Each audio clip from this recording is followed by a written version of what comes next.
এই ১২ বছর বয়সী মেয়েটি তার বাবা মাকে হত্যা করে। তারপর 111-এ ফোন করে বলে যে বাড়িতে ডাকাতি হয়েছে। যখন পুলিশ আসে, তারা দেখে তার পুরো পরিবার মৃত, আর সে একটি আলমারির ভেতরে লুকিয়ে আছে। সে পুলিশকে একটি জটিল গল্প বানিয়ে বলে মুখোশ পরা কিছু লোক বাড়িতে ঢুকে হামলা করেছে।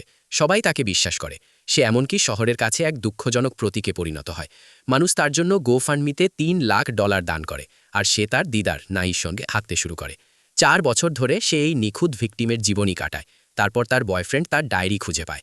সেখানে সে সব কিছু লিখে রেখেছিল। কিভাবে মাসের পর মাস ধরে সে পরিকল্পনা করেছিল, কিভাবে রাতের খাবারে গুঁড়ো করে ঘুমের ওষুধ মিশিয়েছিল, কিভাবে রাত 3টে তারা ঘুমিয়ে থাকাকালীন বাবার বন্দুক ব্যবহার করেছিল, আর কিভাবে 111-এ ফোন করার আগে আয়নার সামনে দাঁড়িয়ে কান্নার অনুশীলন করেছিল।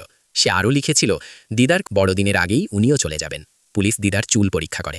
সেখানে আর্সেনিক পাওয়া যায়। 6 মাস ধরে সে তাকে বিষ দিচ্ছিল। যখন তাকে গ্রেফতার করা হয়, সে পুরোপুরি শান্ত ছিল। সে হাসতে হাসতে বলেছিল, আমি 16 বছর হওয়া পর্যন্ত অপেক্ষা করেছি, এখন 21-এর মধ্যে আমি বেরিয়ে যাব। সে ঠিকই বলেছিল। তাকে কিশোর সংশোধনাগারে পাঠানো হয় এবং মাত্র 5 বছরের সাজা হয়। আগামী বছর সে মুক্তি পাবে। এবার বলো, তোমার ছেলে মেয়ে যদি তোমার সাথে এইরকম করতো, তাহলে তুমি কি করতে?